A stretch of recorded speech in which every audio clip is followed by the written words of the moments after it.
lots of ways. Oh, I'm sure. Scares the crap. Are we ready? I would say so, yeah. Where do you want to wait? Oh, we gotta wait for Andy.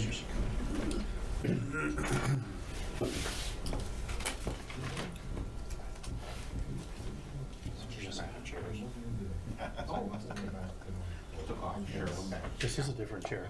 This isn't the same one. Yeah, This ain't the same one. I think Anthony's got it. He does. Back or what? Well, it just, We didn't have I don't know, people were putting chairs to offered to take that one, but that one, like, it just puts you back there, like you're there. Yeah, don't mind me if they build up. I'll take it from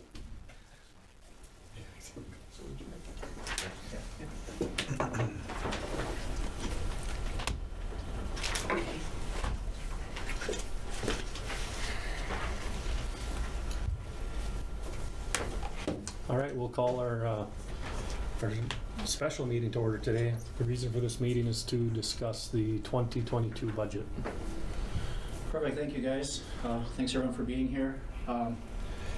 First, I just want to apologize for getting this stuff out a little bit late to you guys. Typically, I try to get out to you guys usually a week in advance or at least several days where you have a chance to kind of look through that stuff. But obviously, there's other things going on here, and so, but I did try to get out to you at least an hour in advance. Again, I think the important point is preliminary budget numbers. Certainly, we follow our normal tradition here. We'll be coming back in about 5 weeks to approve it, so you guys will have plenty of time to kind of review a lot of the operating budget information, as long as the capital list for 2022, and then some other financial statement information that really shows you kind of the cash flow for next year, potentially based on how many projects we can get done moving forward. I think the cash flow piece probably is something you want to keep an eye on. Obviously, we've got some significant large projects in the hopper for next year, and so that'll be a focal point that I want you guys to take a look at when you look at the capital items, particularly on the natural gas side. So we've got some large projects, and then we touched a little bit on that last meeting with the high consequent area out in the industrial park. That's a large project, and then also addressing some low pressures in the southwest part of town. That's also now in the capital project hopper, and so those are some significant projects that will take place next year. We'll take a tremendous amount of time on the natural gas side to make those things happen. So you'll definitely see some cash flow reductions in that area, but that's particularly the reason why. But kind of turning over to the operating budget side of things, I'll quickly run through the normal format that I typically do, at least the last 4 or 5 years, that you guys have seen, so I didn't want to create any new surprises of any type of new information, new format to look through. Certainly, as you guys look through a little bit more of that in detail over the next several weeks, if you've got certain questions or comments, please feel free to give those to me.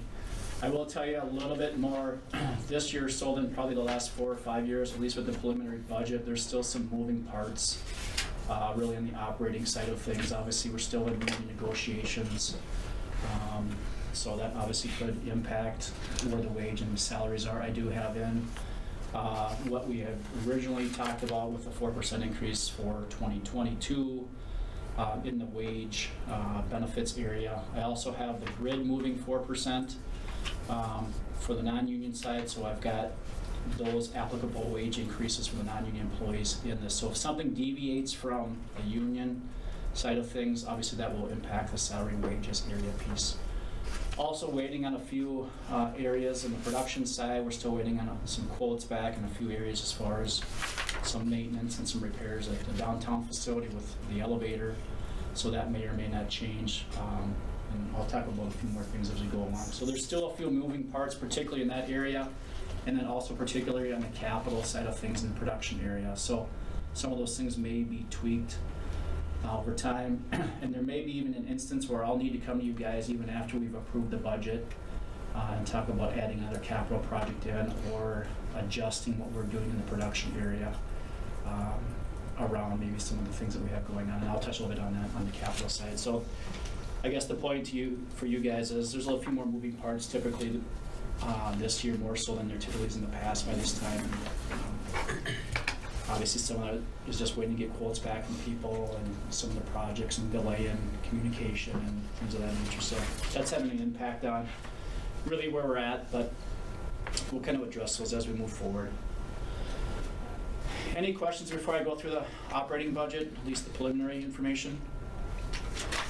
Okay. So kind of the first slide, I always kind of just high-level overview. On the combined divisions right now, you are going to see an uptick from the 2021 budget on the revenue side and expenses side.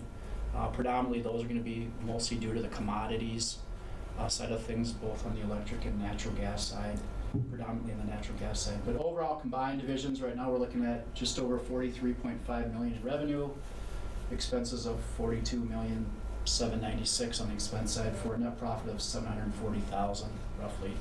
That's about a $600,000 reduction net profit relative to this year, and I'll touch a little bit on really a couple of the big areas that make that up moving forward. On the electric division side, we've got revenue of $29.3 million with an expense of $29.6 million, so a net loss of about $367,000 roughly. That's a little over $100,000 worse financial position than the 2021 budget. Now on the gas side, revenue of $14.2 million roughly and an expense of $13.1 million, giving us a net profit of about $1.1 million, where the 2021 budget's about $1.5 million, and so that's about a $400,000 preliminary budget reduction in profits on that side. And I'll touch on those pieces as we move along. So kind of transitioning to each division, we'll start with the electric division. Right now, I'm budgeting about $25.2 million in customer retail sales. That is fairly consistent to the 2021 budget for the most part. The one big thing where the revenue dips down really has to do not necessarily with the reduction in consumption for the most part, but more of the power cost adjustment. So because our overall power costs are supposed to be lower next year, what that means is we probably won't have to collect as much of the power cost adjustment. So that's where you'll see that couple $100,000 dip in revenues is predominantly, instead of budgeting $1.3 million in revenue from the power cost adjustment, I'm only budgeting $1.1 million.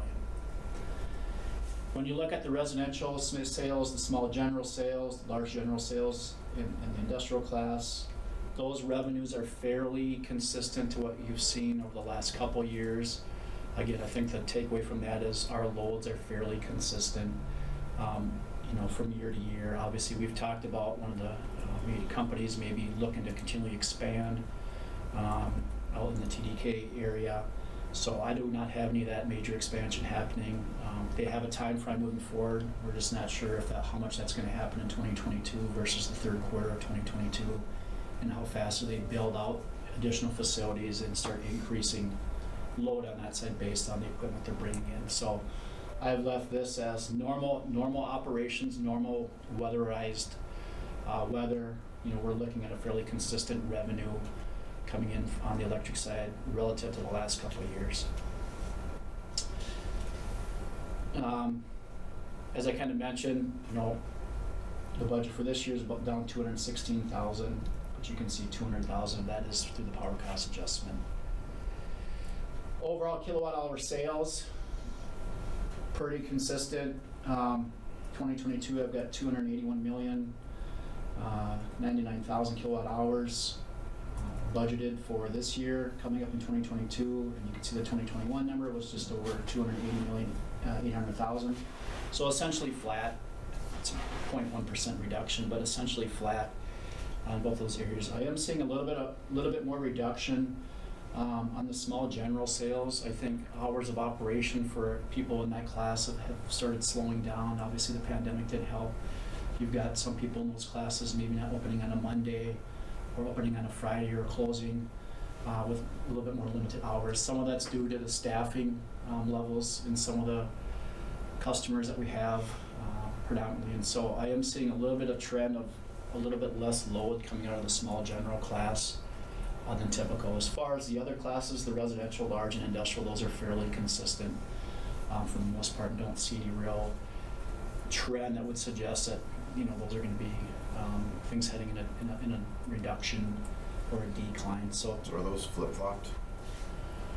2022 numbers higher than 21. For what? The kilowatt hours? 281,000. Oh, they are flip-flopped. So Yep. They should be flipped, correct. Okay. Yep, 280. Yep. That's correct. Good catch. I'm done for the day. Jeremy, do you see, well, I guess you don't really have any industrial, large general or industrial growth in kilowatt hours consumed forecasted in your 22 budget, so is it fair to say then that you don't see anybody outgrowing a rate class that they're currently in into the next bigger in fiscal year 22? I don't see that going in, I don't see someone going into a new class in 2022. Maybe beyond that, but Yep, and when you look at our 5-year budget, I do predict someone, one of those customers will hit the industrial class in 23, 24, 25, somewhere in there. But until we get a real solid indication and we actually start seeing construction, and Dave will know sooner than I will, hey, we need to increase services and we need to do things out there, we'll have a better indication of that. That's the best information they've given, is they're still on this trajectory of moving that direction. But I don't necessarily foresee them jumping into that class in 2022, and if it is, it'd be real late in the year, where it could have a tremendous amount of impact on the revenue side, and then actually moving into that class actually reduces the margin for us anyway on the revenue side, because the industrial class is more competitive relative to our wholesale rate. So, but I haven't received anything lately. Have you, Dave, on any indications of that? We haven't got just this last month. So That they're still in the path, it just hasn't. Doesn't kind of move forward. I'm sure some logistics and supplies and construction and all that will obviously play a factor in how quickly they can ramp up things in that area. And we've had some residential growth in the community. We've had some apartment complexes. Again, as I've touched on, those aren't real major load increases for us, and as some of that stuff comes on, some of that's been offset by some of the reductions in the small general class and some energy conservation that continually happens. And so a lot of those, what I'd call smaller customers, residential areas, that's fairly easy to offset that load growth by just conservation and changing out equipment and lighting and things of that nature. So there is no real significant jump in load. Where that's going to come is our bigger customers that use equipment and manufacturing type stuff, or filling up the industrial park. So that's kind of where we're at, just over 25 million. Sales for resales, I have that ticked up about 332,000 over the 2021 budget, and that's predominantly due to increased market sales. We are seeing that the market sales side of things is picking up here. Market purchases and the cost of buying power of the market has increased substantially. If you guys have noticed, we're still running this fall. Market prices in certain times of the day are still hitting $60 to $100 megawatts. Some of that stuff is unplanned outages that weren't planned during the fall. A lot of times during this time of the year, people, they submit their request to MISO that they're going to have units down for preventative maintenance, things of that nature. And then MISO can plan around that, assuming they have the resources to keep up with demand. So you're seeing a little bit of unplanned, which means there's facilities that are going down unplanned, which has increased the market prices on that side. And then some of those intermittent resources just aren't matching up well this year with load. So sometimes when the wind is blowing, a lot of times typically it's in the evening when the load isn't real high, and then during the day when it calms down and load is high and the plants are down, and they're running into some issues, and so we're seeing that up. So we've been capitalizing this year on some of that. We're running quite a bit in the fall. We have, and so I'm anticipating that happening moving forward with just the calls I've been on, the meetings I've been involved in. They do see some of that continuing into next year, and so I think there's some opportunity for us to run a little bit more. So I got that ticked up to 3.6 million sales for resales, which is, like I said, just over 332,000 more than last year. So both units are running really good right now. On the CAD side, 6 and 7, we had those new systems, oil mist systems put in place, and so those units are running well. They're running at capacity right now. We have a few little issues with oil consumption, but not nearly what it was, and so we expect all, units 5, 6, and 7, and our main unit 1, being in a good position to capitalize on that next year for market sales. So we're moving in the right direction in the production area on some of those units. So, and then on the other revenue side, I've got 397,000 budgeted. The only difference there in that area from 2021 was we're back into full swing on collections, fines, penalties, shut-offs, those types of things. And so I've increased those customer charges back up to what our normal 12-month collection is in those areas of 188,000. So 2021 was about half of that number. So we're kind of back in that area. And we've been trending since we've started that process back right where we typically do every month as far as shut-offs and late fees and turning people back on in connections. So there's a little bit of tick up on the revenue side from there. A couple just graphs. Some people like the pictures. Kind of the breakdown between the different components on the revenue side. Again, fairly consistent from year to year as far as the percentages. Looking out on the revenue side, our classes are fairly spread out. The industrial class for 2022 was budgeted to be about 32% of the revenue versus 34% this year. So there's a little bit of shift there. The large general is staying fairly consistent. And then the small general, as I mentioned, seems to be taking down a little bit in the usage side. So that's where you see a little bit of dip there. And then the residential side is picking up a 1% increase as far as overall revenue. And that should be, as long as consumption stayed consistent, based on our cost of service study, that should be the general glide path, meaning the bigger users are paying a little bit less because they were overpaying, and the smaller users picking up a little bit more of the percentage. Although, again, on the small general side, that's not happening because load, we're seeing a reduction in load there. But had those things stayed consistent, you would probably see the small general, at that 7 or 8% now versus 7% this year. But overall, everything else is pretty consistent. Sales for resales ticking up 1% based on increased market sales projections for next year, but otherwise fairly stable. And then just kind of the consumption over the years. It's always good to put it in here, give the board kind of a general indication of kind of where loads have been and where they're going. So again, you can see the last number, last bar is pretty consistent to this year's budget, so I'm not anticipating any real major upswing or downswing, but pretty consistent. And you can see the general path that's happened over the years. I don't know if you can see the years there, but 2008 was obviously the big year. That's before all the, before things, financial crisis and all those things hit. And that was really consistent with what we've seen in most utilities. Those were the pinnacle years for usage.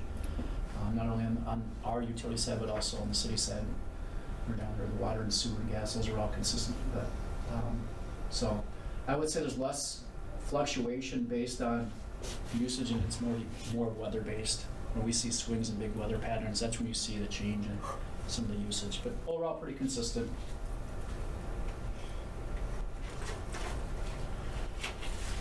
Kind of on the expense side of things for the electric division. As of right now, I've got the wages and benefits going up about $143,000. That's about a 2.8% increase overall on the electric division side over this year's budget. The big thing in that area this year is with the new production manager coming on in that position. That saved about $30,000 on that side of the equation in the electric division. That's why you see it only at about a 2.8% increase, where it would be around 4.3, essentially where the gas is. So that savings of backfilling that position has kept the electric division's percent overall increase up a little bit lower than on the gas side. Overall, though, health insurance is remaining flat. We got a 0% increase on that for next year. Dental is going up 19%. That's the best quote that we got. It seems like a high percent, but it's about $30 a month or something like that, because obviously dental premiums aren't real expensive relative to the health insurance. But we do have a little bit tick up on the dental side, and then long-term disability, the basic life insurance and accidental death and dismemberment. That stuff is all staying flat for next year. So at least on the benefit side of things, no real big increase at all relative to the 2021 budget. So that obviously helps the overall personnel cost area moving forward. Workers' comp is going to tick up a little bit. We're still waiting for a mod factor on the workers' comp, but the actual rate itself did tick up a little bit for the natural gas personnel. And then the electric side actually went down a little bit. But I think our mod factor is going to go up because we have had some workers' comp injuries here and issues. So I've got about a 7% increase factored in the budget for workers' comp, and so we're still waiting for that. I saw some other areas like the police and some of those areas are going up significantly too with post-traumatic stress disorder and some of those types of things. So I do have that programmed in, and obviously if we get that mod factor back and I get the final number well adjusted before the final budget comes to you guys in December. If not, we'll assume that the 7% is going to be fairly close to what we need on that. On the pilot side, that's staying flat, just under 1.3 million. Transmission side of things, there's a small increase on the total expense for transmission up $125,000. The biggest portion of that is just the increase for GRE.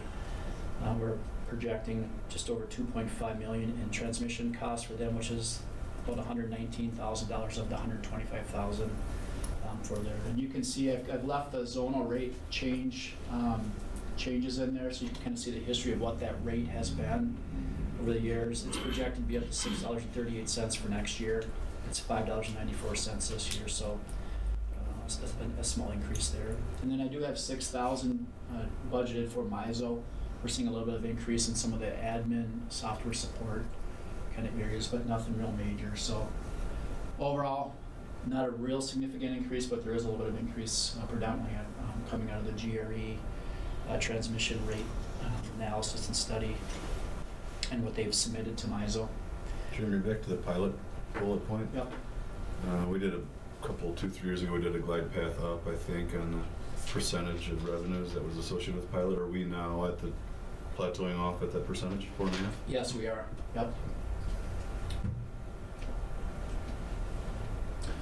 And I would say that, just keep in mind for next year or 13, if these numbers play out, there will be an increase in pilot because we'll have significantly more revenue coming in based on the cost of commodities and what we're charging. So, but we are up at the 4.5%, yep, the phase-in. On the baseload contract, that's probably the biggest area of change this year, and I think I mentioned it to you guys a while back. We are getting a 4.3% rate reduction on the baseload contract, so that saves us about $493,431. Most of that rate reduction is coming in the decrease in the demand charge they're charging us. And that was about $350,000 of that. And then the other smallest portion was just the actual energy charge, what they're charging us for the actual energy. That was at $31.50 a megawatt. It's down to $31, so we're saving 50 cents a megawatt. So that is the biggest decrease, and that's the biggest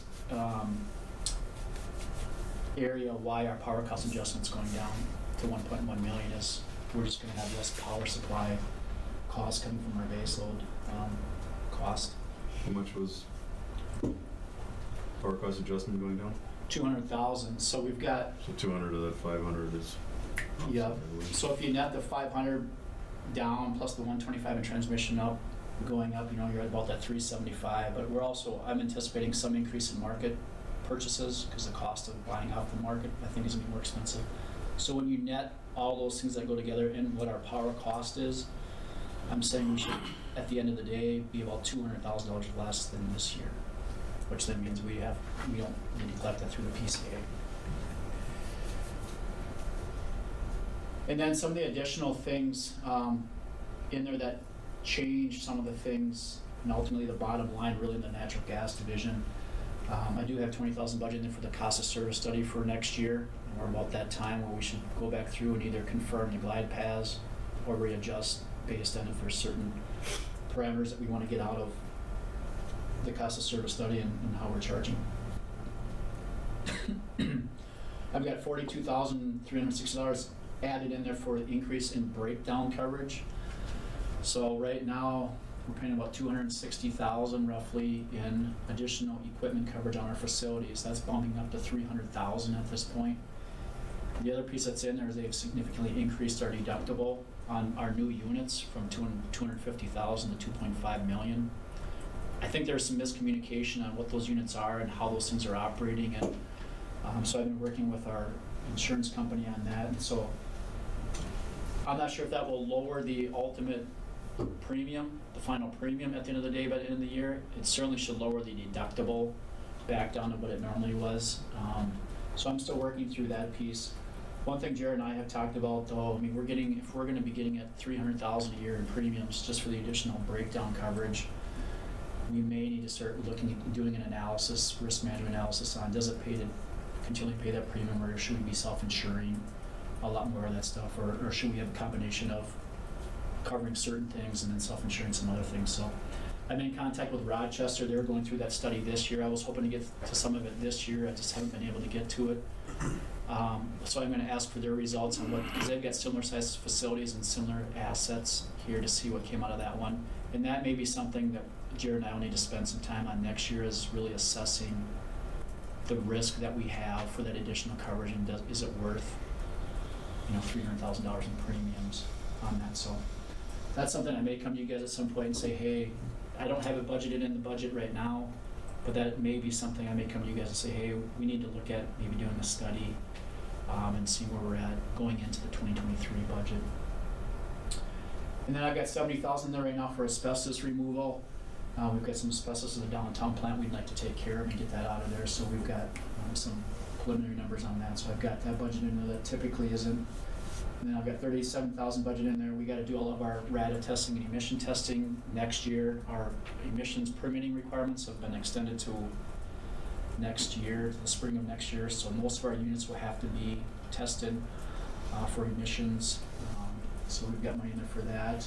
HDR will typically help us with that. Kirk Dunbar from HDR is the emissions kind of expert. That's all he does. And so we've got some money in there to make sure that we're getting all that testing done before we go back and try to renew our permits with the MPCA. So we've got that in there. And then we want to start retrofitting. It was in the 2021 budget. We just haven't gotten to it yet. Don't anticipate getting to it, but start retrofitting and changing all of our lighting into LED. Since we are in the utility business, we should practice what we preach and start putting in things that conserve energy on our side as well. So I've left that in there to basically be a carryover from this year. We're just not going to spend it in the 2021 budget. And then the other piece, that's obviously a non-cash item. When we talked about that, the depreciation is increasing $300,000. Now, if you recall, we only budgeted 6 months of depreciation for 2021, but we are depreciating it. We started depreciating this year already as of January. So the financials will mirror at the end of this year more of what the budget will be for 2022. So that's a big increase from the 2021 budget that we're already doing. And then there's, like I mentioned, there's one other thing we're waiting on that side, and Angie had provided me the information today just on the elevator in the downtown plant, that we need to decide either if we can repair that and keep it functional and make sure it meets all the codes and the requirements that it needs to, or if we need to replace that elevator completely. I think it's a 1929 or 1920 something vintage. But we just got to get it into compliance and make sure that it's up to code and stuff. So we're not sure if it's just a maintenance thing for this year and programming something next year, or where we're at on that. So that may be something that's going to be fluid, that I may need to come back to you guys and say, yeah, we got to get something done this year, or maybe the first part of 2022, where some of that conversation happens. But so I have nothing programmed in there at this point for that. So the primary item that you don't have included in the budget is the that's the big thing right now on the operating side of things. Yep. And that could range anywhere from 50 to 100,000 depending on what we're doing. And just a couple pie graphs kind of illustrate kind of the breakdown. Again, nothing of real shock to you guys. You certainly have seen these before. Obviously, the biggest costs are purchase power supply. Fairly consistent as far as the allocation of pie chart and kind of the percentages. Again, touched on depreciation's ticking up. Obviously, we'll be fully depreciating everything we have now. And I think, as you guys, if you recall, in the 5-year budget, we have the big plant coming off towards the back end of those 5 years too. So there'll be $700,000 coming off in depreciation here in the next 5 years. So they're kind of displacing one big area with the new assets coming on. So a little bit of change in that, but overall fairly consistent for the most part. And then the other one that I stick in there, just this is typically what you guys see in your financials in these kind of categories. You can see Again, on the revenue side of things, a little bit tick up on the residential side, fairly flat on the small general, the large ticking up 1%. The industrial class down a little bit, the PCA. And then the sales for resales going up based on market sales. And then on the expense side of things, again, really the couple big items, purchase power is going down just under 4%, transmission ticking up a little bit, and depreciation, and then just some operating costs increase for some of those things I touched on. Fairly consistent on this side for the most part. Most of the categories other than the purchase power area. They are anticipating the contract being flat for through 2026 MRES. They think they won't need to see any rate increase or decreases or anything for the next 4 years. That's what they're projecting based off lower debt financing. They're operating, some of their facilities are operating more efficiently than what they anticipated, so they don't quite have the operating costs that they did. We're starting to generate some sales from the Red Rock Hydro plant, and then some of the capacity and energy sales that they're moving between the SPP market and the NYSA market. They're generating some enough revenue to offset their costs and then making some on that. So those kind of main areas is what they have said, hey, those have attributed to us. And the ability to reduce your rates and still keep our debt service margins, our operating margins, things of that. So hopefully moving forward, that line stays consistent. We've had some volatility. A lot of you guys have seen over the last 7-8 years. We've had some increases and then they've had some decreases, and now they're thinking it should be pretty stable. So, any questions on the natural gas stuff or the electric division? Okay. Kind of on the gas side of things, looking at retail sales of just over 7.4 million. Breakdown of the retail, the residential side of just over 4 million, with commercial sales of just over 3.4 million. That's a net increase in retail customer sales of 268,000. Most of that is attributable to just forecasting a little bit more consumption than what we're doing in 2021. You can see we have forecasting 861,000 roughly MCF sold for 2022 versus 835,000 for 2021. So that attributes to most of the increase in revenue on the retail side for the most part. Contract sales, budgeting 4.5 million. That is a significant increase to the contract customers over 2021. A lot of it's just the fixed pricing that they've had in the past is significantly higher now moving forward.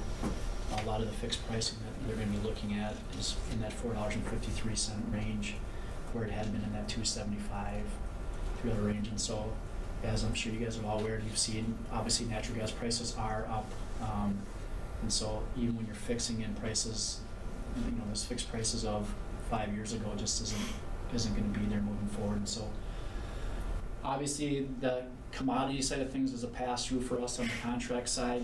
We're making our rate of return that we need to on the transmission side of things and the distribution charges, but the actual commodity is a pass through. So you'll see obviously on the expense side, our commodity purchase is significantly higher as well to account for the contract customer sales. So that's the biggest area on the gas side where you're seeing a huge revenue increases. John, on the contract sales, we get a transportation fee on that, right? Correct. Just as Jeremy said, the commodities is a pass-through. So do we get our transportation fee based on the number of MCFs or on the price of the commodity, or the total dollar amount of the commodity? It's on the how much they transport. Okay, it's a volume point. Mm-hmm. Yep. And then other revenues. Gas, it always has more other revenues coming in than the electric side. You can see the New Ulm contract, the Heartland Corn, and then the UFC transporting reservation fees that we're getting because we have the pipeline. We've got budget just over $1 million in additional revenue from those sources. The elected division transportation fee is going up to $716,000. Again, that's 1/3 of their all debt service. For the pipeline, we pay a third. The gas division pays a third. The electric division pays a third, and then New Ulm pays a third. That was the original arrangement when the project got built, and that goes out through 2026. So we've got 4 more budget cycles coming forward on that. So that ticks up a little bit. The bond premium is still in place at the $185,000. Late charges and fees, same thing on the gas side as the electric side. We're assuming a full 12 months of normal operations moving forward, so that has ticked up about 36,000. Interest income about 175,000, and then we have Broughton, Hutchinson, Corn operation maintenance agreement in place that generates 33,000 a year on that side. Kind of normal graphs, pretty consistent. This side always has a little bit better equality of classes, picking up the revenue pieces. When you look at that, we've typically talked about that. I wouldn't say it's quite a third, but it's fairly more equitable on this side than it is on the electric side for that. Nothing really significantly changing as far as the percent of revenue coming from the various sources. So that's staying fairly consistent moving forward for 2022. MCF sold. Again, historical kind of look at some of these things. We had a little bit dip in 15, 16, kind of trended back up through 19. It did tick down a little bit in 2020. A little bit with obviously the pandemic and things going on, but it is ticked back up a little bit for 2021. 2022, like I mentioned, budgeting a little bit higher than the 2021 budget, but still fairly consistent in that 1.5 to 1.6 million MCF sold. So nothing significantly that we're seeing is really changing the major consumption volumes. So really most of a lot of that is more weather dependent for the most part. The only customer that I saw that really had a significant change over the last couple of years is I can't remember the new name of it, Ole's fluctuates. Minnesota yeast. Theirs can substantially fluctuate based on the number of fermenters they're running and how much they're producing yeast. Outside of that customer, everyone else is fairly consistent. You don't see a lot of volatility in any of those customers, but I do notice that Minnesota yeast has some of that. And you can see that dramatically. So you kind of know by watching their usage how much they're running their fermentation process there. On the expense side of things, right now projecting wages going up just over 80,000. That is a 4.3% increase overall. And as I touched on, there is no reduction in staffing changes or reduction in salaries on that side or to accommodate that. So that's what we're looking at on that side, on the natural gas side. Everything else is the same. Health insurance 0%, dental at 19%, and then all the ancillary benefits, no increase there. On the retail customer gas side, kind of mentioned, obviously we are seeing higher commodity prices. We're projecting higher spot market prices than what we did in 2021. We projected $4 last year, or this year, we're projecting $4.75 on the market, with just about a 19% increase on that. So you will see obviously an increase in the gas purchases based on the commodity pricing. We did lock up some additional consumption. John locked up some additional consumption for January and February and some fixed pricing. I think we touched on that. We locked that up at about $6.36. Again, obviously some of the concern you guys have heard, some of the concerns we have heard is, high gas prices. How do we try to hedge against some of the volatility in the market? And so we did lock up a little bit more in the primary months where we seem to have obviously the most volatility, which is January and February. So I think we're about 87% hedged for those 2 months. I have heard we're running into the El Nino season here, and that they said they anticipate having 2 or 3 medium cold stretches. The high likelihood of January having 2 to 3 and a possible one in February. So that's what they're saying, which obviously mirrors well with what we've hedged in those 2 months, is when they said that stuff's going to come down from the polar. It won't hit us in December, but it'll be January when we'll see the large cold stretches potentially. The piece obviously that we all have to continually watch is how far south is it going in the United States. Again, if it hits the entire country, we are going to have the same issues that we had in February. There's still a constraint on the pipelines. If you've been reading any of that stuff, some of the coal hasn't been, some of the coal is out in the New England states, the New York ISO and the PJM. So what they're anticipating if they get a real cold stretch is that the New England ISO is gonna have to steal power from the New York ISO, and then the New York ISO is gonna have to steal load and power from SPP and the PJM, and then they're gonna steal from the MISO, and then, so we're gonna have this issue of not enough coal out there, and there hasn't been enough, what they call reliable dispatchable generation to offset the generation from coal. They're also light on natural gas and fuel oil out on the East Coast. So if they hit real cold stretches, they're in a significant risk of issues on the electric side. And obviously, the more demand there is on the East Coast and down south for natural gas, the more it obviously creates a potential issue for the MISO market and us as well. So we're hedged really well. A lot of people are hedging up. A lot of the people I talk to are hedging more up, both on the natural gas side and the electric side. So I am looking on the electric side as well. If we get into some major cold stretches, I am talking with NextEra about maybe getting into a 5 to 10 megawatt on-peak strip of electricity to hedge us against high market prices. If you recall, in February, obviously we got hit really hard on the natural gas side, but if you recall, in that month, we had about $300,000 increase in market purchases, more than what we typically have. So there is some exposure there as well, based on natural gas prices and where they go, because obviously a lot of generation in the cold weather is dependent on natural gas generation. So there is still some constraints and some risks there. So we are looking at that. But as far as general conditions, we're sitting good from a hedging standpoint. And then on the contracted customer side of gas, obviously, like we talked about, the big increase there because their fixed pricing is higher moving forward. So the pilot, consistent 4.5%, so we're at 573,000 on that side. And then really kind of the big area where the natural gas bottom line significantly is lower than this year's really is attributable to the operating expense side of thing in that additional category. Right now we've got 15,000 budgeted for the cost of service study on the natural gas side. But the last two areas are areas that are just unknown at this point. So we've got 300,000 budgeted kind of in the transmission right-of-way maintenance remediation area, and then 100,000 for materials, potentially for the inline inspection. And John can touch on a little bit more, but really it has to do, and we talked a little bit about, we're going to have to do inspections on that pipeline now because it's in a high consequent area. And so we don't know if we're going to, when the inspections happen, if we're going to find issues, find concerns.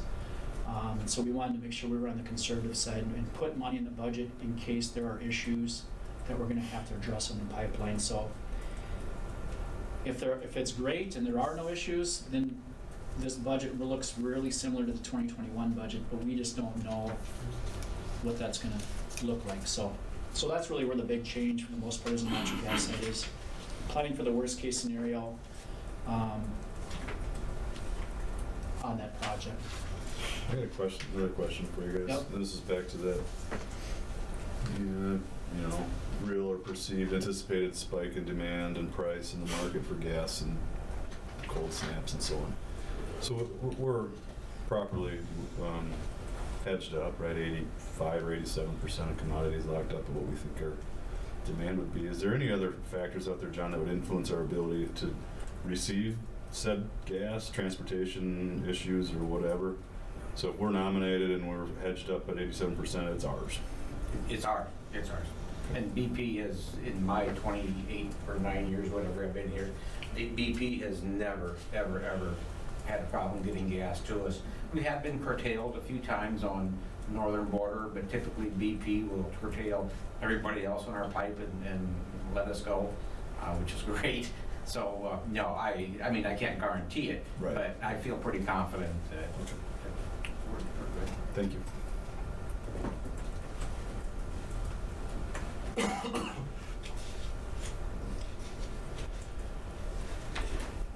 And then just kind of a pie chart, kind of showing the breakdown again. Same kind of situation happens on the gas side. The purchased commodities is the biggest part of this division as well.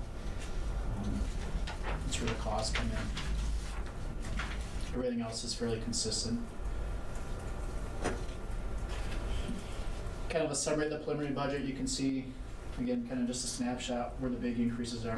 Contract industrial revenue is up significantly, but so is the purchased gas on that side for those two customers as well. And then really the operating expense side up $370,000 again. We just touched on that's additional money we budgeted. We may need to use it, we may not. So I think we're anticipating this being the worst case scenario here, and if things are good. Hopefully that's the worst case scenario. Things are pretty good. So, and then ultimately kind of combined, again, just over $43.5 million. It's about a $2.2 million increase in overall revenue, with a $2.8 million increase in expenses. Again, operating expenses are significantly up for the anticipation of high consequent area, and then also some areas in the production facility that we typically won't have. So overall, looking at a bottom line of $740,000 in net profit, if things can play out that way. And obviously, weather will have a factor on it. If it's extremely warm or extremely cold, some of the volatility will measure on that. But ultimately, that will be, I would assume it would be better than that, but those are the worst case scenario, I think, on that piece. Any questions on kind of the preliminary operating budget? Quick question on, Yeah. so pilots on our revenues, right? Correct. So when we have these, On our expenses. Oh, yeah, the formula. right, the Yep. formula is based off of gross revenue. So when we have these contracted gas customers that we're just passing through, we're still paying our pilot 4.5% on that, Correct. and really changes the effect of, are we getting compensated enough for that at this point? Or maybe something needs to be looked at in the future in that regard. Yeah, that has always been a conversation point up here, is on our contract customers, we're not making the normal retail margin. Should we be passing on 4.5% of the pilot on a revenue stream where we're not collecting that? Right. So certainly as the pricing of natural gas continually goes up, or if it does go up, that just exacerbates that conversation point for sure.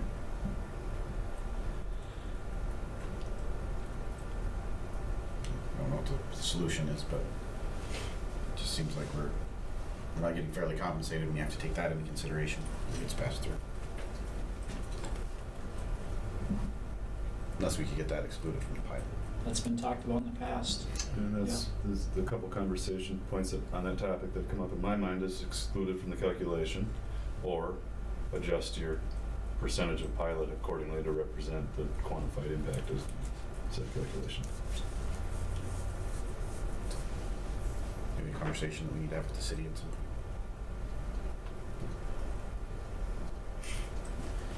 Did anyone want to touch on the capital stuff at all at this point?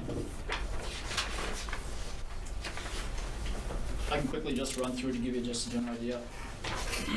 On the production side, I've got right now $374,000 budgeted. We've got adding an asphalt down at Plant 1. We're getting a lot of dust and dirt in a lot of our electrical equipment down there. We've got fans blowing on the back side of that building, and they're getting into buildings where we don't want dust and dirt in our electrical system. So we've talked about starting to phase in asphalt down there and cleaning up that area. We've got some drainage issues and things too, where we got water getting into areas where electrical equipment is, and it's probably not an ideal situation. So that's a big ticket item, and then we are looking at the cooling tower repairs is the other big piece in there. We've gotten 2 quotes back. Not quite sure. I've got $175,000 budget in there for the downtown cooling plant. We are going to need to address that cooling tower. I've looked at the pictures and looked at some of that stuff. That stuff's rotting in areas. So we're going to have to do some major improvements on that cooling tower down there. Yeah, just a quick question on the asphalt, and I don't disagree. I mean, asphalt versus the gravel and the dust, is that going to hamstring us in any way in the future, moving generators in and out? It won't be, as long as we did talk about that. Was it 6 inches we had to put in? 4 inches versus 3 inches. 4 inches versus 3. Yep. So behind the plants, we'll have where the gates are, we'll have 3 inches, but then in the parking lot, we'll probably have 4 inches just for when the big cranes come in. Perfect. Thank you. Yep. The other thing I've seen on some other people on asphalt versus concrete, some people have chosen to do concrete because of some market changes in pricing. Correct, oil. Yeah, oil prices are up, which drives up asphalt. And I don't know that concrete has gone up as much and there's less maintenance. I believe most of the county roads now are going to concrete for that reason. So it's something to think about as that project gets near. Yeah, that's a good point. Maybe something we can do. I guess my 2 cents would be do it right one way or another. Yeah, and I think one of the contingency pieces is how much we have to improve that cooling tower. That's kind of one of those that's out there. That probably is the number one, when I talk to the guys, that's probably a priority over the parking lot. If that thing is not in good shape, we're gonna need to repair that sooner or later. So this may come out, we may need to use that budget for the cooling tower, we may slide it back, but we do need to address those parking lot areas too. And so Parking lot, until I run that gas. I did talk with Mike as well. Tearing it all up. So that's just some things in the park. There's certainly gonna be some more production things we're gonna have to resolve, but I don't know, that's for another day. On the distribution side, there's a whole host of things in there. We have a lot of our normal maintenance, upkeep, reconductoring areas. The one piece that's in there now is the LED conversion. You know, we talked about taking on that project, so Dave has added that $175,000 into the distribution area for next year. And so you'll see that's ticked up in that area, about $653,000. We've got some dollars in there for the fast charger and the level 2 charger, continually phasing out some infrastructure in town. And then on the natural gas side, some of the big projects, like John has mentioned in some meetings, on the high consequent area, there's a project out there where we're gonna have to add some valves and purge and pig that, and so there's some dollars in there for that. About $800,000 is estimated in there for the materials. So that's the one big project, and the other one down in the distribution area of things is resolving the low kind of volumes. So it's got 520,000 up in the one area, and then another 230,000 for that project. So you're looking at about 750,000 to address some of those problems. One of them's a transmission area project, and one of them's a distribution project. But those are 2 big areas in his area that he'll have to spend some time on trying to work through those and resolve that. And then just on the backside, just some vehicles that follow our fleet schedule. I'm in there. So kind of what I mentioned at the earlier part of the meeting is if we can get to all these projects or the majority of these big projects, you know, our cash may be a break even at the end of the year, maybe a little bit low, maybe a little bit high, but certainly with these big projects, we're going to obviously take some cash reserves. These aren't normal. We don't have these every year, so. Correct. How often is that pigging supposed to happen now? Every 7 7 years. years. Everyone, you stack up your 22 capital projects list and compare the total dollar amount and the entire list compared to prior years. This is twice normal size, or how is it in relation to prior years? Yeah, I would say twice. One mainly from the gas side, the 2 big projects are in there. I think the production side probably is going to, looking forward, is probably going to need some more dollars than what we've typically spent in the production area. I think we're behind in some areas, and there's some things that need to be addressed. Obviously, the cooling tower is one that needs to be addressed. If we're going to keep running generation and stuff, we got to make sure the cooling tower works. Otherwise, nothing works down there. So, but I'd say at least for this year, definitely, it's probably double what it typically is. Now, obviously, like we talked about, it just depends if we can get to everything or not. Sometimes other things come up throughout the year, and we just can't get to all the projects. But if we can get to most of this stuff, it's a significant increase in capital outlay for our distribution system and our transmission facility. I didn't send you guys the 5-year CIP because we're still working through that, so there is going to be some fluctuations over the years again in the production area for sure, but I need to get a better handle on that with the new production manager about really what are the priorities, what are the necessities, what are safety issues, what are concerns, and how does that mirror up with the other managers in their areas, and what do we have to do. So there's some work that needs to be done in that area for the first part of the year. That's why this production area, I may come in and ask you to let you know, hey, we got to switch some things around moving into next year, but I want to at least put some money in there so that you guys know we're going to need to address some things. It just depends on what the main priority is. And we talked about, can we phase in some of the asphalt or some of the concrete stuff? Obviously it costs more when you're phasing in things, but we obviously got to try to balance all those projects and what we have for resources and things like that too. So. Makes Sense to me. Yeah, two Yeah. quick things. John, first of all, thank you for doing the Southwest thing. I think that's going to be a good deal of business. And second, any borderline projects that didn't make the cut?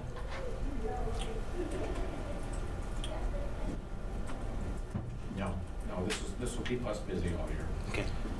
Yeah, Okay. the production area, I don't know about the production. That's, I mean, there's probably more projects than what we can get to anyway, but I think, again, we gotta get to the prioritizing of Yep. where we're at, what's the most critical things first, so. Okay, perfect.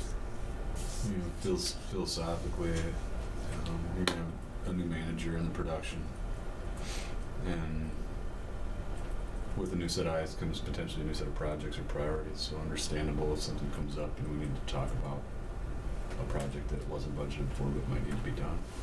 Feel free to have a conversation. Okay. It's just natural when there's changeover and new leadership that might happen. Is the commission all right with that? Is that fair? Oh, yeah. Absolutely. Okay.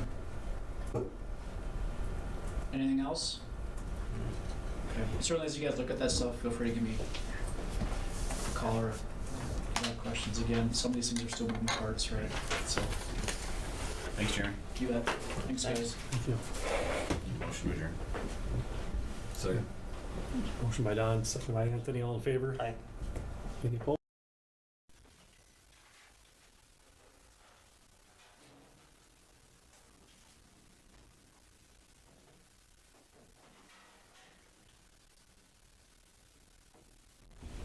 How's it going, Matt? Done.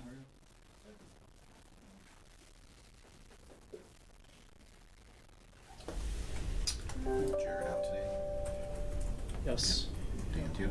Yeah. All right, it's 3:00. We'll call our regular monthly meeting to order.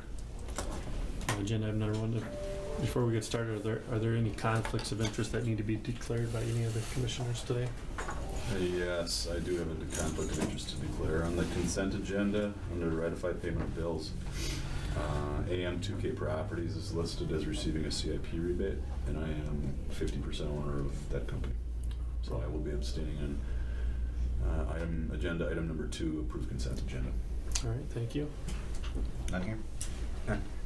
Okay. Agenda item number 2 is to approve the consent agenda to approve the minutes and ratify the payment of bills. So moved. I'll second. Motion by Monty, second by Don, all in favor? Aye. Aye. Any opposed? Motion carries. Agenda item number 3 is to approve the financial statements. Jeremy? So if you guys have had a chance to look at some of the stuff, not a whole lot of things really to report on. I mean, fairly consistent month for the relative to last year for October. Energy sales were up a little bit, just over 2.8%. Overall, things are tracking pretty well on that side. Nothing of significance. Obviously, the market sales have been up, like I touched on. We are running more in this fall than we typically have in the past. And so market sales for the month were 135,000, which is about 111,000 more than last year this time. So that's a good sign. Obviously, it kind of delays some of our maintenance and things as we're continually running in the fall. We have less downtime to go through and do some of that preventative maintenance. So we're anticipating hopefully getting through the holidays here and then being able to ramp up some of that in certain areas. But overall, trending pretty good for the month of October. On the natural gas side, down significantly on natural gas sales. I had Jared put a note in here, the heating degree days in October this year were down roughly 45% relative to last year, if you recall, which I didn't quite recall, but the first 2 weeks of October we had some high 70s, 80s, and so there was actually some cooling degree days in October that we typically don't see on the electric side that were in there. So that basically, for the most part, mirrors up with the residential and the commercial class of being down 47%. It just was extremely warm the first part of the year, or first part of that month. So it trended based on the weather for the most part. Otherwise, outside of that, things have been trending pretty well on the gas side as well for October. Overall, just down over 4.6%, just under 4.7% for the year, and that's been trending fairly consistent most of the year. You know, we'll see what obviously November and December do here, but I would anticipate us maybe being just a hair behind the budget here by the end of the year. But nothing of significance, I would say, for the most part. And again, as we touched on in the past, the gross margin is continually moving in the upward trajectory based on, collecting back some of that money that we spent at the beginning of the year. I would anticipate that gross margin at the end of the year probably being in that 37%, 36% area, which is right on the kind of the outer fringes of what we're trying to hit for target. So that's still trending pretty well. So, but nothing really outside of the ordinary. Outside of that, I did have Jared put on the accounts receivable, the unpaid balances. You can see on that first page, things are getting back and trending back towards our normal outstanding receivables. We're a little bit higher than where we typically were in March of 2020, but the trajectory is moving down, and people are getting caught up, and they're readjusting their budgets, and they're getting assistance from the energy providers and things of that nature. So that's moving in the right direction for us, and we're certainly still working with people that are still having a hard time. We're extending situations for them and trying to do what we can to work with the customers. So, any questions on any of the financials or anything that you guys see that you have a question about? Otherwise, things are trending pretty well. Balance sheet is looking good. Obviously, retained earnings, and then just the cash designations kind of moving in the right direction. So, All right, thank you, Jeremy. For motion to approve the financial statements. Move to approve. I'll second. Motion by Anthony, second by Don, all in favor? Aye. Aye. Any opposed? Motion carries. Agenda item number 4 is open forum. I don't see any guests today. Agenda item number 5 is communication. City Administrator Matt. Good afternoon, everyone. Happy Thanksgiving. Just like you guys, we're in the middle of budget season. Our truth and taxation hearing is Tuesday, December 7th at 6 p.m. If you're really bored and want to come and find out about the budget, feel free to stop in. Otherwise, we're running into a bunch of soil issues at the police station, so I guess it's expected when you do a reconstruction visual downtown. So contamination. So that's going a little bit slower than no native soils, so black dirt. So we gotta dig it all up. So just slowing things down. That's about it. All right. 5B is divisions. Dave? The solar project was complete. It was actually energized up on October 11th. And that took a few weeks to get communications, monitoring, and kind of do the startup of it. It's been fully operational since the 2nd of November. Everything's working according to the plan, so far so good. It's produced just over about 34, 35 megawatt hours so far. We've had a lot of cloudy days, so it's been working as, like we said, like we planned on. So. Other than that, also with that, we had to cancel the ribbon cutting on that with that date from last time. It worked out anyway. We're trying to reschedule that, so we're gonna send another date here pretty quickly and try to get that part done. So just give me a heads up on that. Angie and I are working on that together. So Sounds good. and then just finishing up projects and some. We're all caught up on some new services, but it's that time of year. Finish up before the ground freezes. So. All right, thanks, Dave. John? John, not quite as much stuff as Dave has going on, but we've probably got about 3 weeks of construction out there yet, as long as nothing else comes in. We've got quite a bit to do yet. Also, something that's going to keep me very busy for the next month probably is on my last board of directors calls for MEA. The president announced that he was going to be retiring next year. So now we got to find a new president for our organization. So that's going to kind of tie me up for a while working with the people. So I'll still get my job done. Other than that, just trying to finish up all the DOT stuff required for the year to get our HCA program buttoned down and get ready for all of our projects for next year. Yeah, sounds good, John. Thank you. Brenda, anything today? Nothing? Legal, Mark, Nothing anything today. Thank you. General Manager, back to Jeremy. just wrapping up year-end stuff. Obviously, we're getting close to year-end, so finalizing budgets, CIP stuff. Obviously, still working through union negotiations. The production manager's starting next Monday, so I'll be working with him over the next several weeks to get him kind of up to speed on some things and kind of moving some of that stuff forward in that area. And then surely the financial statements will be ready to be worked on, and audits and things of that stuff coming forward. So I do think we're gonna still have an open enrollment, right, for benefits. We've got that coming up here at some juncture. Hopefully in the next couple of weeks. Okay. And then just finalizing some of the other things. The compensation study, we've got kind of the draft report back for that, so I haven't had a chance to look through it. I'll look through that and get that to you guys. But that's been finalized now, so we've got kind of that to get you guys. And so yeah, that's going to take up a lot of that stuff in the next couple weeks. So that's what I got. All right, thank you. Agenda item number 6, policies. Look like there's a bunch to review. Only 2 changes. Correct. Jeremy? Yeah, obviously, so with the payment of policies, we just got to update the dates and amend that. Every year we have to go through and update that and have the board ratify how we're doing that. So those are just date changes. And then down in the purchasing area where we want to add, obviously we have to amend the dates there, but we also want to add the administrative coordinator position really to that policy where allow her to get a credit card so she can use it for purchases moving forward. She's probably one of the ones that uses a credit card the most around here for different things, and so I think we just need to get her one so she's not passing to me for one all the time, or John, so. I do it a lot. Or Jason, so just some minor changes to update that. Okay. I'll do, looking for a motion to approve those changes. So moved. Second. Motion by Anthony, second by Monty. All in favor? Aye. Any opposed? That motion carries. Agenda item number 7 is unfinished business. We have none. Number 8 is new business. 8A is to approve the non-waiver of tort liability limits for general liability insurance. Gets me every time. Well, this is just something we have to do annually. Obviously, you guys know that. And we have to either acknowledge we're going to waive it, or we're going to put those in place. And obviously, we waive that every year.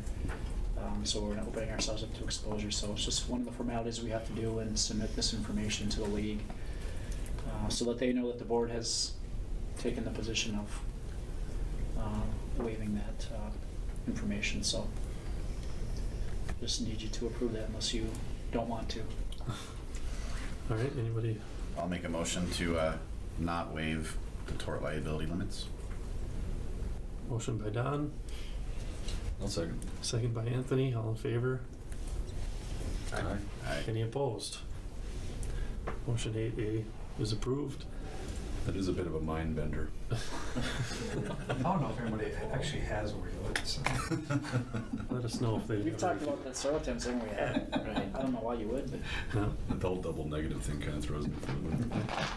I suppose they don't want to come back and assume that you were, and assume anything, right? So you just set up for somebody to just trip up once.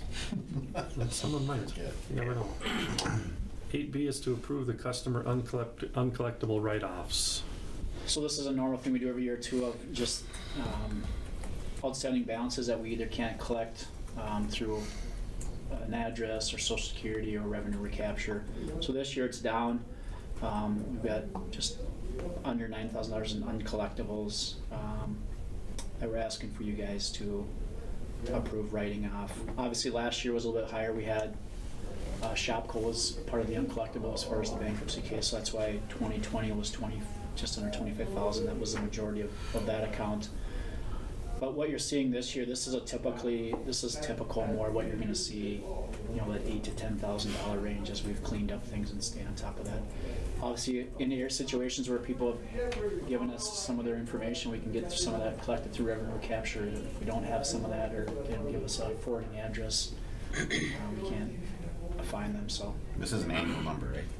correct. This is for this year's. Yep. Yeah, so off 40 million plus in revenue, it's a pretty Yeah. reasonable number. And I usually budget about 10,000 a year in write-offs in the operating budget. So this is right about where we typically are, assuming we don't have any big customers or bankruptcies and things like that. So All right, thank you. Anyone like to make a motion? Make the motion to approve the write-offs. Motion by Monty, I'll second. Second by Don. All in favor, say aye. Aye. Any opposed? Motion carries. 8C is to discuss the date for performance review of Hutchinson Utilities General Manager. Normally you do that every year in December, and if you do approve a date, I will send out the form that you normally fill out, collect the responses, and have that ready for you for the date when the actual review is held. In the past, did we do that the same day as our regular monthly meeting? Usually right after, right? Is it right after? At the end of our regularly scheduled meeting. And we're set for the 22nd this year? I believe so. Correct. Yep. Works for me. Fine Does with me. that work for everybody? Yep. All right, we'll make that work. I will send out the forms to you on Monday. Thank Okay. you. Do we need to make a motion for that? I don't think you have to make a motion for that. No motion? Okay. Agenda item 8D is to discuss the residential and commercial survey results. So, assuming you guys got both the residential survey and the commercial survey, I guess I was just more of a forum, for today, to get some feedback from you guys on what you thought of the results. I can certainly, when I read both of those and kind of looked at some of the data, I think it speaks very well for HUC and for what the staff has done here. There was nothing that I guess was super surprising to me. I think some of the things that I've communicated and forwarded on to you from Rick, who was the one that has compiled the information, his take on it was that customers are very engaged and very connected to the local utility here. They very much appreciate the customer service and the people that work here, and that they're always accommodating and try to help out. Certainly reliability is obviously not an issue here. It is in a lot of other utilities. Certainly you guys are well aware that that has been a strong suit of ours, and so that is of less concern for the customers here than maybe some utilities in other areas. Obviously a lot of that has to do with the amount of preventative maintenance, the service, the underground, and just keeping up on that stuff. So that was not a surprise to me that we were rated high in reliability here. Some of the things that maybe, so I thought overall, generally speaking, when I talked to the customer service staff and sent the stuff on the managers, I think we're doing a really good job here. I think we get positive feedback on a lot of areas. Certainly some things I think we can look at as a little bit better communication in some of the programs we're running, and try to figure out, are there other ways that we can reach out to customers about our rebate programs and some of the other programs that we offer here. And we've talked about that internally, about one size doesn't fit all, so we can send out literature and we can put stuff in the paper, but it's not reaching everyone, or either they don't have the paper or they don't want to read the literature. And so we need to spend a little bit more time on what variable avenues can we take to try to reach as many more people as we can, knowing that people use social media and use different media sources for different things without inundating them with so much information they just tune us out. So we'll work on that as we move into 2022, about how do we reach people, particularly as we institute new programs here. How do we get that out in front of them? Maybe it's more direct conversations and meeting with people. Like Miles does when he goes on and does the business retention, he goes and physically meets. Maybe we got to do a little bit more of that in the commercial sector and the business sector versus sending literature. Some people have said, yeah, we've got your information, that isn't a priority of some of the stuff you have right now. We're too busy trying to run our own business and do some of that. So we've gotten some of that feedback that we know where you're at if we come across things. I've certainly reached out to some of the larger customers on some of the programs that we have with Primary Choices. Dave has. So we've directly talked to people, and so we've gotten some of that out. But outside, I'm just trying to figure out a better way to penetrate the community with some communication. I think we can always look to try to improve that piece. Coming out of the solar, the community solar, obviously if you looked at that, a big portion aren't really that interested in it, but there's also a big portion that just doesn't really know much about it. And so there's some opportunity. That's something we really want to try to move down, or the board has some interest in really trying to gauge feedback from the community on what that looks like. That may then swing people to go, hey, yeah, I'm interested in that. But we just haven't gone enough forward on really having town hall meetings, polling the community about the type of structure we put in place to accommodate that. So some of that, if that's something we want to do, we can certainly put some focus on that. He did, when I talked to Rick, obviously he did say, we're not out of the norm of more rural communities having less of a focal point on community solar garden things as you do see in large cities. That was a pretty consistent theme that he sees, generally speaking, with his clients. Not that it's not important, because I think on the same token you can look at, they are concerned, or the things that they want us to focus on are, hey, continually keeping rates stable, but also moving in that direction, moving towards green and carbon reduction and trying to do those things together. And if you can do those things and keep things stable and keep rates competitive, I think we're, for the majority of people, at least that we polled this time, would say we're moving, we're doing the right things moving forward on that. Obviously got a few comments about, I think some of the transitioning with our billing system, and that, there were some of those things that came out, I didn't quite understand that, or we had some issues and I couldn't get my credit card, and I had expected to see some of that, but overall I thought from a customer service standpoint, the friendliness and how we deal with customers up front, we had good feedback on that, so that's a good thing as well. So. Jeremy, the feedback that we received in here on the online systems and bill pay and whatever else, do you think that was commentary on the previous system or the new system that we rolled out in 2021? It's probably a combination of both. I think certainly the transition, got a little messy for some people. I mean, didn't either read our literature or or didn't pay attention to what we sent out, that hey, you had to take your card off the old system and reinstall a new system. We've heard quite a bit of that. We just assumed you guys were going to move all of our data. Of course, but there's privacy data information there, right? We don't get to see people's credit card information, and because of some of those data privacy issues. And so some people, again, I think speaks to us providing the literature in the bills, but people not taking the time to read it or understand it. The people that would call up and say, what do I need to do? We would walk them through that, and that was fine. But I think sometimes some of that stuff just gets kind of put by the wayside. So we try to have a conscious effort of, when we send out communication, that it's real condensed and to the point, because the longer that stuff is, the less people are likely to read it. So I think there's a little bit of both on that piece. We've heard the conversation over the years of not allowing Amex, American Express, to be used. I know the city allows that. It's just super high rates for us up here, and the majority of our customers aren't using American Express, but there was a comment in there about, why not just allow us to use that? So I anticipated seeing a little bit of that billing, but I think as far as the overall ease of it and the options, that was pretty highly rated. Certainly we have more options in the new system than we did the old system. You can pay by text now, and you can do some of those things that you couldn't do in the old system. So I would anticipate if we did another survey next year and allowed people to be on the system for almost a year, I think you would see some different things, because I think some of those things would go away because there is no transition. People are on the system now and they've been using it, and if they want to have it set up with paying by a recurring credit card or by text, they've been able to set that stuff up and consistently do that. From the residential side and the commercial customers, that had phone conversations, again, very well connected. Staff here really knowledgeable, help the business sector through issues. Obviously says some results,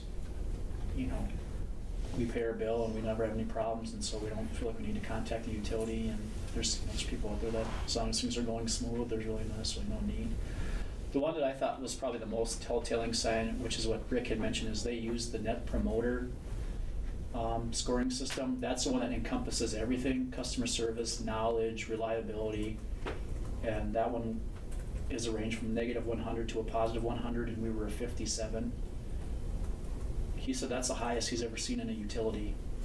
So his comment to me was, that should tell you guys are doing all the right things in all those areas, and you are customer focused, because I have not seen a score that high in any of the ones he's done, and particularly the ones in Minnesota. Utilities in Minnesota are not that high.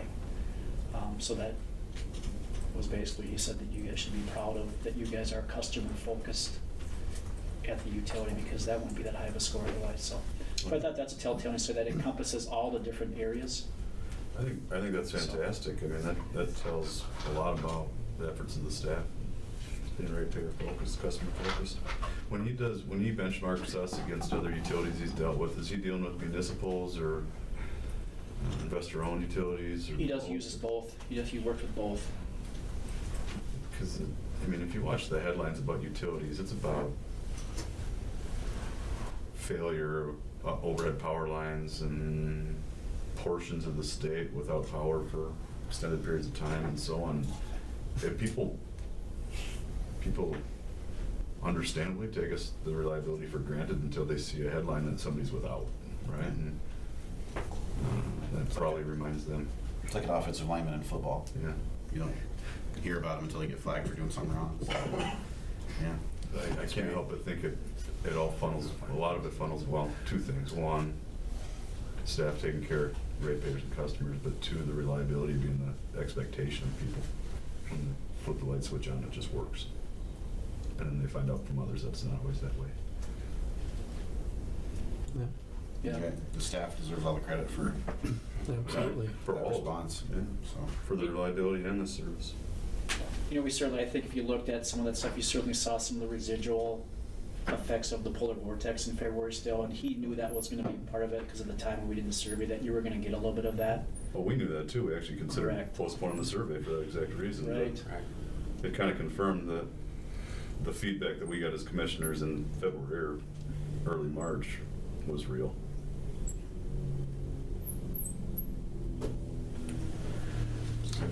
Yep, great, thank you. Last item here to discuss the commissioner interest forms that we've received. Looks like there's been 5 of them that have come through. So just open it to discussion. Anybody has any thoughts on the different candidates? And I think the way I understand it, I think the mayor has the right or the obligation to put forward somebody. Mayor makes a recommendation to the city council. So Okay. I think generally in the past, this board has given a recommendation to the mayor. So Yeah, I think some years you've recommended 1 or 2. I think maybe 1 or 2 years you said I think all of them would be fine on here, and you could bring them all forward. It just depends on who you want to recommend, and if you're looking for a particular expertise or particular background that you think is short on the board, or if when you take a look at them, if you think they all will be fine. So it's really what you guys So want to provide. there was one question with one of them that, can you remind us what the city charter, there's one particular that I don't think lives in town as a business in town, but we'll say it pays utilities in through the rent of his building or office or whatever it is. What can you elaborate on that again? Yeah, the charter was changed to allow a commission member to be a person that doesn't live in the city as long as they're a ratepayer to Hutchinson Utilities and they are the owner of the exact language is the owner of a business that is a ratepayer of the utility. As in, business that is a ratepayer. as in they're receiving a utility bill, or they're paying it in a roundabout way? That's The That's the ratepayer would be question. having an account is probably the answer. Well, Mark, how do you define that? Well, I don't want to take a crack at it here, but I think you're on the right track. I mean, in my mind, it would be someone who is a billed customer of the utility. Because that was the whole philosophy behind the change was they had to have some skin in the game if they didn't live in town. okay. Thank you, Mark.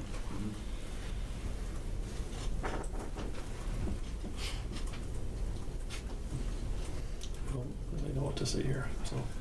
Yeah, I'll start. I'll kick it off. I know 4 of the 5 people who have thrown their hat in the ring. And I don't think any of them would be bad candidates.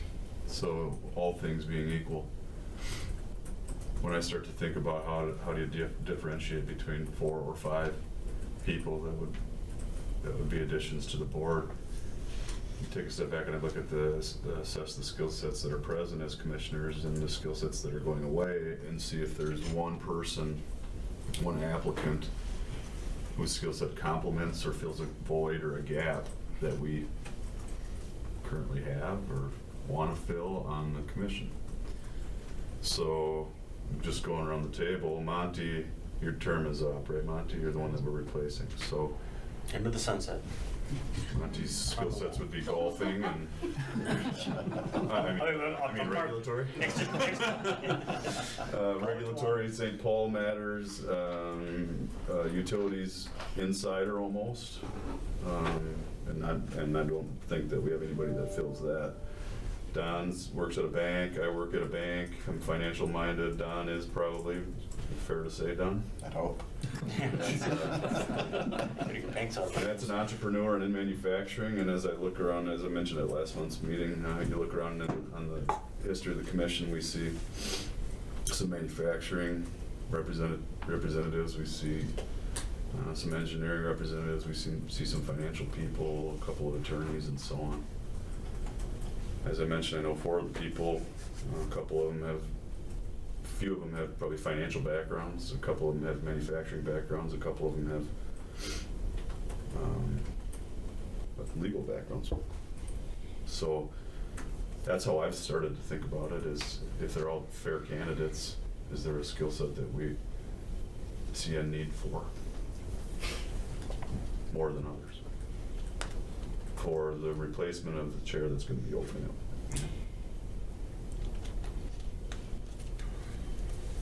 Yeah, and there's no perfect fit as a replacement anyway. Yeah, which I don't know that we'll, Need to. we have to work really hard No. to find that. I don't know that we could. But we'll definitely miss your input, that's for sure. Yeah, I know 3 of them. And they, 2 attorneys, very similar, I think, in approach, but background, of course, of every person is different. They bring completely different ideas and perspective to topics, even if you're in the same industry. So I lean towards having, I guess, a curiosity. The one we were talking about was one that I was in favor of, just because of a very unique background. But it doesn't sound like he'll qualify based on those terms. But the manufacturing side of things, and the attachment to agriculture, with 2 of them work for the same place. So I think that's a perspective that could be valuable, just coming from those 2. So.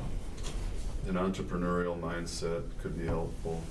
A manufacturing mindset could be helpful. A legal mindset could be helpful.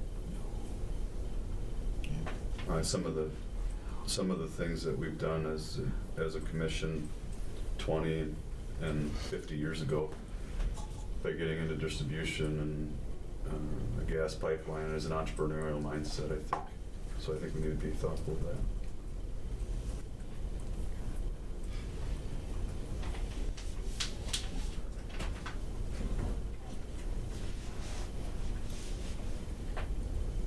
Great discussion. Where do we go, right? So they didn't fill out the matrix things, right? They didn't do that? No, I didn't sign that this year because I think based on what was on the interest form, you guys had a pretty good idea of what their background has been, or it is. So some have had some general experience on boards, whether it's sports boards, finance boards with the city. Some haven't. Not that that's necessarily a big part that you need to necessarily have to sit up here. I mean, obviously there's 4 of the board members up here that can kind of navigate that, and this person's going to have to learn, whoever comes in is going to have to learn the business and the terminology and things anyway. So I think certainly, Mark, I think typically you'll meet with the new candidate anyway and talk about open meeting laws and things that you conflict can of and can't interest, do. all that stuff. Right. I'll typically meet with the person and talk about kind of where we've been, and show them the budget stuff, and so. So it's been a while. So have we kind of forwarded like a board recommendation, or are we all supposed to contact the mayor and say, hey? No, you guys will typically come to some consensus and then provide that recommendation for it. So if you guys, I think we've normally just taken formal action. So if you guys take formal action and you say, hey, we're recommending these two, or we're recommending all of them. We usually had that we can give the mayor so he knows at least the position of the board up here. What you think are your two candidates or three or whatever the case may be. Obviously, he can elect to take the recommendation or propose something different to the board. So I would add, I think the rest of the council finds value too in, because they are the ones who have to sign off on the mayor's appointment. So I think they find value in what this board recommends. So this historically in recent years. So. Good point, Matt.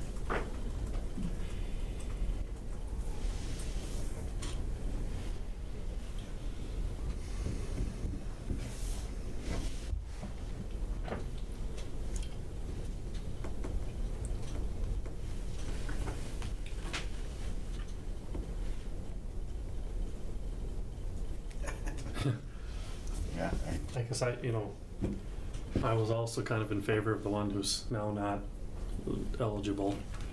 At the end of the day, I think any one of them are gonna do fine. I really don't have an opinion one way or the other. I would tell, Gary that I would recommend any of them. So I have a preference, I guess. So. Yeah, but I don't think any of them are not qualified. I think they could all serve and do well. All things equal, I think Kathy she brings a completely different skill set to the table than some of the others, and definitely some different perspectives. So that would be, I guess, my recommendation if we had to throw one out there, but I would be welcome to any of them.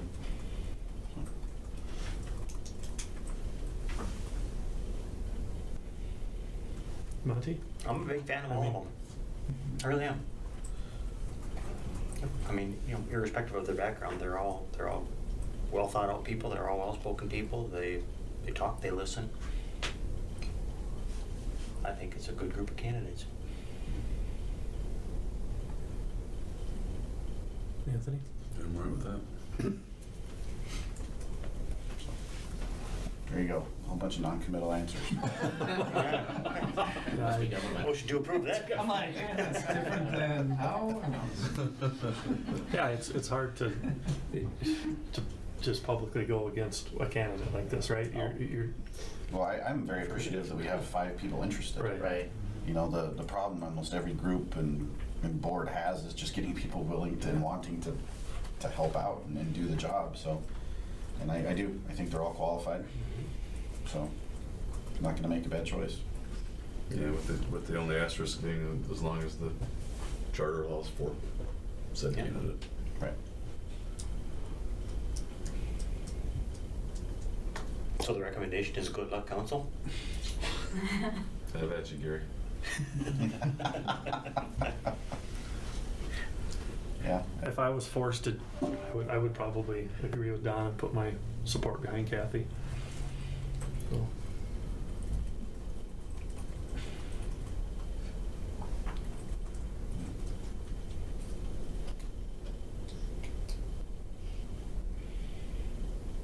When do they officially start? January? Is that? When does the council, well, when does? Month to end. I guess when's Monty's term up? End of December. If it's in Yeah. December, then It's Gary- going to be end of December one way or another, because Monty's not going to be here. So Ideally, then Gary should appoint somebody, either our first or second meeting in December. So we can Correct. start right away when. Yep. And meet beforehand with Mark and. Yes, because I'm gone after New Year's. Who Right. takes that back to Gary? At New Year's. It usually comes from Jeremy. I'll send something. I would just, So sooner than later. I don't think there's, Yeah, I think ideally if they could have it on the first council meeting in December, then we know, and then Mark and I can meet with the candidate or meet with the person and start getting a little bit active maybe before they come on in January. And then we do our reorg in February, right? Where we reset our, Well, I think you do the reorganization in January, Oh, and then- but people start their new February. jobs in February. that's what it is. Right. This was your first year? yeah.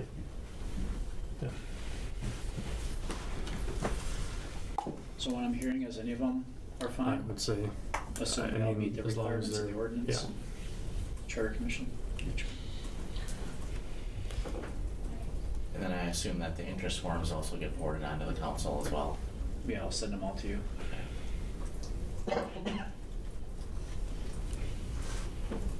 Sounds good. all right, any more discussion on that? All right, then agenda item number 9 is to adjourn. Motion. Motion by Monty, Second. second by Anthony, all in favor, say